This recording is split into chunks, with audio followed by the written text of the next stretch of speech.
کریم صلی اللہ علیہ وسلم کیا کرتے تھے افطر عندکم الصائمون وأكل طعامكم الأبرار وصلت عليكم الملائكة کہ تمہارا کھانا جو ہے وہ روزے دار افطار کرے اور نیک لوگ تمہارا کھانا کھائیں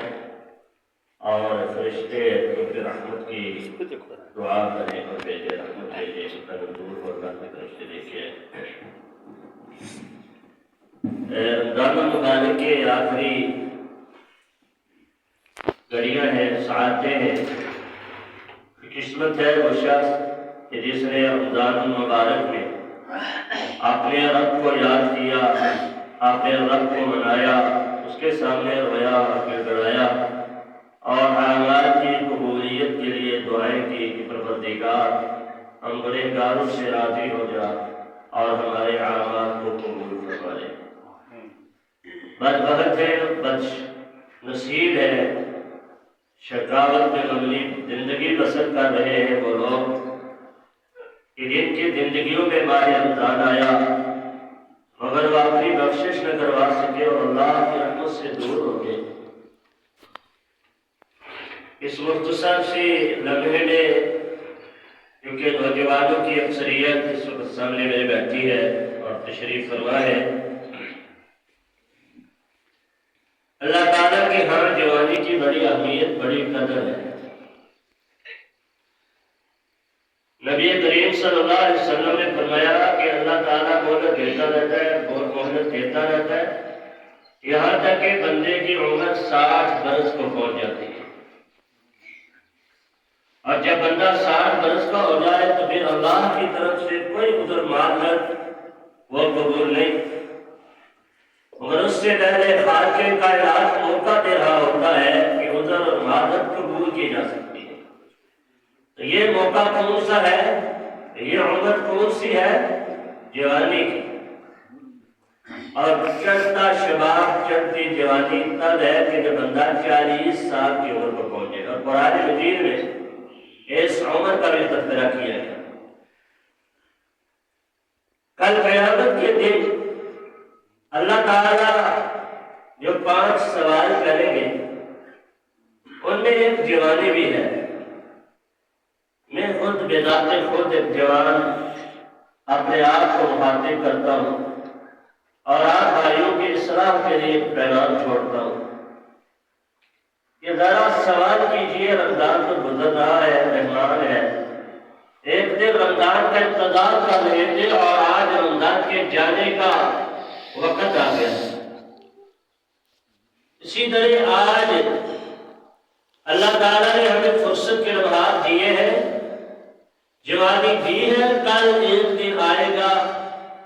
موت کا تو پتہ نہیں، لیکن دن آخر ہم موت کی منہ کی طرف دوڑ لگاتے جا رہے ہیں، اور ایک دن آئے گا ہم بوڑھے ہو جائیں گے، بلاخر بڑھاپا آئے نہ آئے وہ ہماری قسمت، لیکن موت سے بہرحال ہم سب کو دوچار ہو گئے۔ یہ ایک ایسی حقیقت ہے جس سے نہ مجھے انکار ہے نہ آپ کا انکار ہے۔ صرف انکار ہے نہیں ہے، انکار ہے۔ تو مرنے کے بعد کل قیامت کے دن رب العالمین کی عدالت لگے گی، اس عدالت کے اندر 5 سوال ہوں گے، تو 5 سوالوں میں سے ایک سوال میری اور تیری جوانی کے متعلق ہوگا۔ اے جوان، اللہ نے تجھے جوانی دی تھی، بتا اس جوانی کو کہاں صرف کیا ہے؟ یہ دنیا کی رنگینیوں میں کھو گیا، دنیا کے اندر عیش پرستی میں مبتلا ہوا، اور رحمان کو بلا بیٹھا، محمد رسول اللہ کو بلا بیٹھا، یا تیری جوانی وہ جوانی تھی کہ چڑھتا شباب تھا اور عروج کی زندگی تھی، اور ایسے عالم میں جب اللہ نے تجھے قوت اور شباب یہ ساری طاقتیں عطا کی، اور اس عالم میں تم نے اپنے رب کو راضی کیا، پروردگار کو منانے کے لیے بیٹھ گیا۔ یہ دنیا تو ضرورت تھی، ساتھ چلتی رہی، وَمَا الْحَيَاةُ الدُّنْيَا إِلَّا مَتَاعُ الْغُرُورِ، یہ دنیا جس کے پیچھے ہم آئے اور بھاگتے پھر رہے ہیں، یہ متاع الغرور، دھوکے کا سما ہے۔ یہاں ہم نے صرف محض اپنی ضرورت کے تحت ضرورت کو پورا کرنا ہے، لیکن کل قیامت کا دن جس کے لیے ہم سب کو پیش ہونا ہے، یہ دنیا اس لیے بنائی گئی کہ یہاں عمل کیے تھے۔ ہمارے یہاں ہوتا یہ ہے کہ بچپن تو ہم اسی طرح لاشعوری کی عمر میں چونکہ ہوتی ہے وہ گزر جاتی ہے، جوانی آتی ہے تو ہم یہ سمجھتے ہیں کہ جوانی سیر سپاٹے کا نام ہے، جوانی کھیل کود کا نام ہے، جوانی بازاروں میں گھومنے پھرنے کا نام ہے، جوانی دنیا کی رنگینیوں میں کھو جانے کا نام ہے۔ محترم پیارے بھائیوں،